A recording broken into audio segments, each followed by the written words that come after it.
There was a White House Correspondents dinner that happened, and a lot of different celebrities, and of course a lot of different reporters. You can't really tell the difference anymore as much between the two, which is really sad. But they converged to basically hobnob and party with each other, and I am sort of uncomfortable with the media having this close of access to politicians and being buddy-buddy with them, and I think it's a bit of an issue. I mean, what do you think? Well, of course I think I think it's a huge issue, and I talk about it a lot on my show, and I talk about it a lot on my channel, and I talk a lot about it at universities, actually. It's kind of just that basic notion where how can you expect the media to be an entity that holds the powers that be responsible when the media is run by the powers that be? Mm-hmm. And this isn't applicable to every single person in the media, not even in the corporate media, but as a whole, it's elite corporate entities that are running this stuff. And they are kind of bedfellows with big business. They're bedfellows with big government. They're bedfellows with corporate interests. That's why you don't really get the truth on a lot of environmental issues. They're pushed under the rug because every third commercial on CNN is for a drilling company or Range Resources or something like that. Mm-hmm. And yeah, I mean, it's a huge problem. It's completely inefficient for a democratic society. It's a completely just horrible formula that makes no logical sense. But at the same time, President Obama cracked a few really good jokes.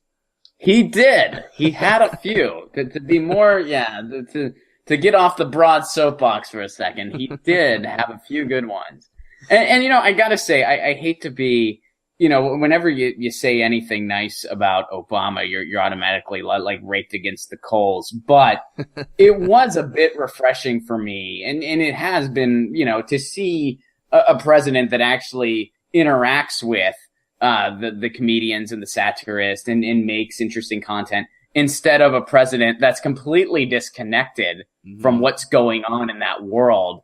Like back when Colbert did it, when Bush was still in office, it was very obvious Bush had no clue what was going on, had no clue what Stephen Colbert was about. It was brilliant nonetheless. Yeah. He bombed and got no, but it was genius and awesome. But, it's kind of cool to at least see somebody that knows what's going on, that's not so completely disconnected from, the hoi polloi or whatever you want to call it. Right.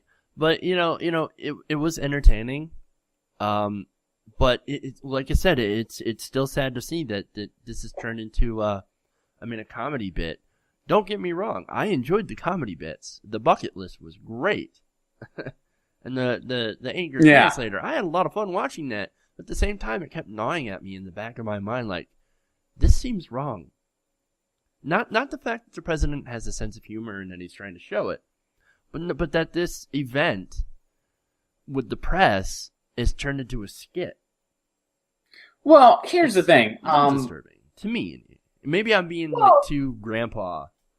No, I think in some ways, yes and no. I mean, it is supposed to be a laid-back event, right? I mean, it has adapted that, at least in recent history. One thing I'll say specifically about the anger translator, I love the fact that they spent a lot of time calling out climate change deniers. I appreciated that. That was good.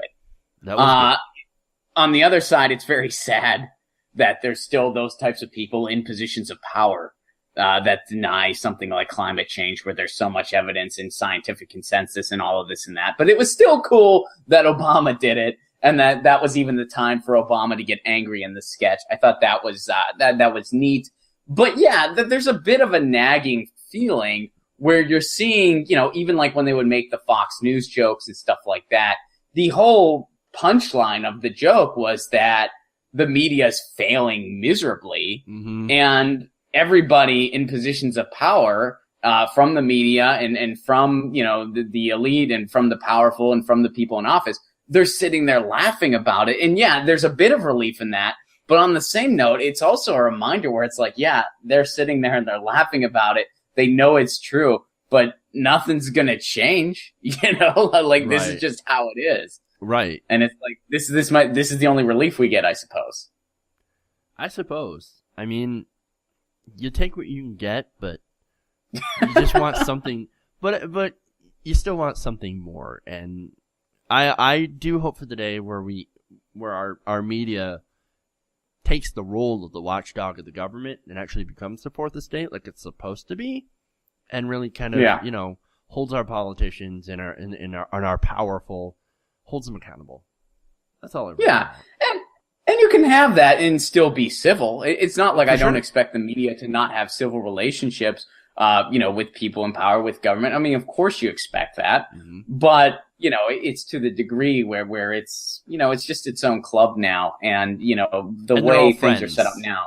And they're all friends and they're all buddy and they're all exchanging big checks for a lot of different things. And with a system like that, it's just a very, misdirected system. That's why stuff like this exists. That's why independent media exists and is on the rise right now, because people are starting to see through.